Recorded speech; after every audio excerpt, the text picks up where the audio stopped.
Drew McIntyre defends against Andre Cien Almost, and it's the NXT War Games. It's nuts and balls.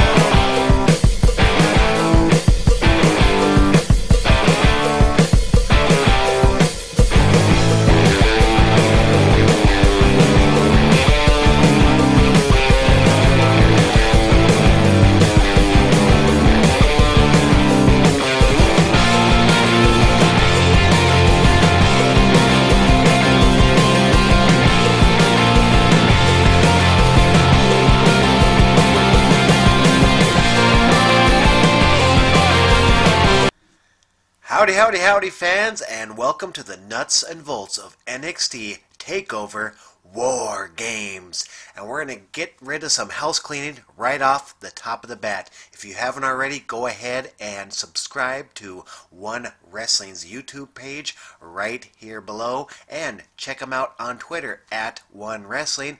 And you can also check them at Facebook. That's right, One Wrestling is also on Facebook. You can check out me specifically on the Twitter, of course. On Facebook, I am Paper Champion, and you can also go to the nutsandvolts.wordpress.com website. Hey guys, let's get into the action from tonight's NXT Takeover, emanating from none other than Houston, Texas. And Houston, we don't have a problem heading into this event with our top 10 thanks to our pal Stu Sachs over at PWI, as he provided us the NXT top 10 heading into this event. And coming in at number 10, Johnny Mr. Wrestling Gargano. That's right, Mr. Wrestling himself, Johnny Gargano.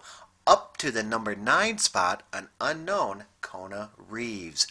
Down to the number 8 spot coming into tonight's event, none other than the Velveteen Dream. And down to the 7 spot is Cassius Ohno. And number 6, Roderick Strong. After him, it's Adam Cole, baby, in the number 5 position. And up to the number 4 position. No way. Jose up to number 4. And up to number 3 is Aleister Black, who is in action tonight. And our number 2 contender is Big Bad Lars Sullivan. And of course, the number 1 contender, and also in the title match tonight, is Andrade Almost. And that leaves us with the NXT Heavyweight Champion, Drew McIntyre. Alright, once again, thanks to Pro Wrestling Illustrated for providing our top 10 heading into tonight. And in our first matchup, we had the number 2 ranked Lars Sullivan as he took on Cassius Ohno at the number 7 spot. Number 7. This is number 7. Well, Lars Sullivan got the victory here. That doesn't bode well for Cassius Ohno. What's this guy need to do? Does he think he's getting over in NXT? I don't know. Maybe it's his diet. Maybe it's his exercise regime. I personally don't care for his attire. Something else has got to be done. This guy has got it in the ring, but his look leaves a little bit to be desired. Now, speaking of looks, our next 2 guys both have tremendous looks. That's right, number 8 ranked Velveteen Dream was taking on Aleister Black, and this match was tremendous. This was a back and forth affair. The crowd was into it. The crowd was for both of these guys. These guys are oozing charisma. Aleister Black got the victory here, but Velveteen Dream can hold his head high because he got over with the crowd. Up next was our 4-way for the NXT, the vacant NXT Women's Championship, as Nikki Cross took on Kairi Sane and Peyton Royce and Ember Moon. And Ember Moon became the new NXT Women's Champion in a tough-fought victory, and Asuka even presented her the title belt. A very classy gesture by the former NXT Women's Champion who never lost the title. She just moved up to the main roster. Guys, this led us into our heavyweight title match of the night, as champion Drew McIntyre was defending against Andrade Cien Almost, with Selena Vega in his corner. Whew. What a matchup, guys. This pitted the 6'5", 265-pound Scotsman McIntyre versus the 5'9", 210-pound luchador from Mexico. So a little bit of a size difference. The size advantage definitely went to Drew McIntyre.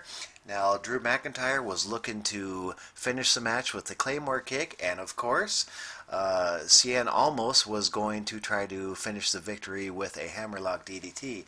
But just when you thought this match was over, on more than one occasion, it kept going, and it kept going, and it kept going. And that was a good thing. The people were into this match, and so was Zelina Vega, as she got involved in this match in a big way. Of course, Drew McIntyre, former Intercontinental Champion, former WWE Tag Team Champion. He broke in to the main roster, the WWE, way back when he was 22 years old. So very young. Of course, he left for a while. He found himself, and now he's back, bigger and better than ever. But tonight belonged to the third generation luchador, as with the help of Zelina Vega, we got a new NXT heavyweight champion in Andrade Cien Almos. Crowd went banana. This was, some would say, a surprise victory. I called it, guys. I did call it. I was speaking, I was touting the good graces of Andrade Almos way back on the old Nuts and Bolts of NXT. You may remember that. Alright, let's get into why everyone's really here. No offense to our previous matchups. It's War Games, baby, as Sanity took on the Undisputed Era and the Authors of Pain with Roderick Strong. Hey, speaking of War Games, do you remember the first War Games? Look at this, guys. I wore it just for this. That's right, the original War Games featuring these guys. Remember? And you know who else it featured? None other than the very respected now James J. Dillon. But he was not respected back in the original War Games when this guy, Road Warrior Hawkabout, took his head off in that cage. Actually, he blew his shoulder out. Not his shoulder, James J. Dillon's shoulder out. James J. Dillon to this day still has a big bump on his shoulder that he sees in the mirror every morning, thanks to the Road Warriors and thanks to War Games. If you haven't seen it before, go back and watch the original War Games. That was tremendous. But that was yesterday. This is today. Whew! Our match started out with Eric Young, Adam Cole, and Roderick Strong. That's right, the captains of all three teams started first. That was a good thing. Up next, in the ring, after the countdown, after some battling in the ring, we saw the team of Kyle O'Reilly and Bobby Fish, the rest of Undisputed Era, come in, and then they had the advantage. Then we saw the Authors of Pain with guess who? Guess who is in their ear? Paul Ellering, who was a big part of the original War Games back in the late 80s. So, veteran, experience, influence from Paul Ellering. I really thought for that reason, going into this match, that the Authors of Pain were the ones to beat in this matchup. Of course, that left the team of Sanity, who came in last in the matchup, and they didn't come alone. They brought a bunch of foreign objects. We're talking billy clubs, trash cans, chains, tables. They brought everything, and that's good, because we need a little something extra, because this War Games does not have a roof on it, and there was an option of escaping in the 2017 version of War Games, so it was nice to see some other things added into this match. You know what was not added into this match? The key to get out, because Killian Dane ate it like a goldfish. That's right. He was not letting anyone use the key to get out of there. He ate it. Whew.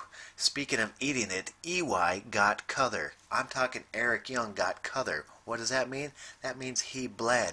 He wasn't the only Sanity member. If you look at the end of this match, as in one of the other Sanity members was covered in blood. They tried their best to keep the camera off him because he was the proverbial stuck pig. Whew. Guys, in this match we saw a double Tower of Doom. What is that? You go and watch and you see the most tremendous grouping of superplexes you'd ever seen in your life, and that's what a double Tower of Doom is. Next up, we saw Roderick Strong hoist on top of the cage in the corner with Adam Cole. And we heard the crowd chanting, "Please don't die." They were chanting, "Please don't die." What does that tell you about how crazy this move was? Well, they did it anyways, and Roderick Strong superplexes Adam Cole off the top of the cage, down on top of everybody else. But that was not the finish. You know what was the finish? A Shining Wizard from Adam Cole, baby, on EY. EY took the loss in this matchup as Adam Cole earned the victory for his team, the Undisputed Era, and that's how we closed out I was going to say the first War Games, the first WWE version of War Games, and the first War Games we've seen in nearly 20 years. Nearly 30 years since the original War Games, featuring a lot of these guys. Road Warrior Hawk, of course this was Dusty Rhodes' creation. Ric Flair, big part of War Games. Barry Windham, Sting was in some later War Games, but of course, when you think of War Games, I think of one guy.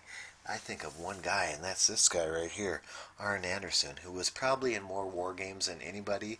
He would traditionally started the matchup. If you're not familiar with Arn Anderson's experience in War Games, please go back. Please go back in the WWE Network and check it out. Hey, speaking of checking things out, do not forget this book, guys. Legendary, easy for me to say, Bill Apter's book, Is Wrestling Fixed? I didn't know it was broken. Guys, this is an easy read, and it's a tremendous read. You will not believe the stories in here. There's also audio version out there for you to get. Please check it out. You will not believe the stuff in this thing. I love it. I've read it more than once. I'm going to read it again. I might read it right now. Not till I'm done with you guys, though. Hey, guys, let's get to the awards for tonight. That's right, the awards, the nuts and bolts picks of the night. We're going to go ahead and start with the best match. And the best match, guys, it was NXT Takeover Wargames. What do you think I'm going to pick? The best match has got to be the War Games match itself. It had a little bit of everything. So, that leaves the worst match of the night. Whew, guys, this was a tough pick. Really tough pick, and that's a good thing. This match card was pretty solid from top to bottom. I got to go with, unfortunately, the women's title match. There was a lot of good matches. This match had a little something in it if you're a fan of the women's division. But on a card like this, where everybody was working extra hard, not that the ladies weren't, they were working extra hard too, but they had the worst match of the night, since I got to give it to somebody. Best match? War Games. Worst match? Women's title match. And our moment of the night, that's right, the nuts and bolts moment of the night was when Andrade Cien Almos got the unexpected title victory, winning his first NXT title over Drew McIntyre. I took that as the moment of the night. The crowd seemed to take that as the moment of the night. That was a big surprise. Nobody saw that coming. What does this mean? I'm already hearing rumors, if you will, that Drew McIntyre was injured going into this match. That could be the case. How serious is his injury? Is he going to get a title rematch, or is he going to heal up and go to the main roster? Maybe he wasn't hurt at all, and he's just going up to the main roster. Any way you slice it, Cien Almos, much easier to say it that way, he deserved this. This guy is a great bad guy, if you will. He's really come a long way, and with the addition of Selena Vega to that package, I really like to see where we go from here. I really like the bad guy, on top, holding the main title, because I like to see the chase. I always was a big fan, of course, of the old NWA days, the Jim Crockett promotion days, of course, when Flair was reigning supreme. Let's see, here he is, Nature Boy Ric Flair.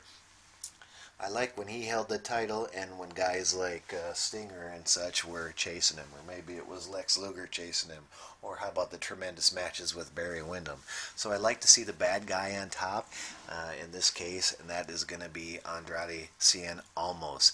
So, up in the main roster, a lot of times you get a good guy.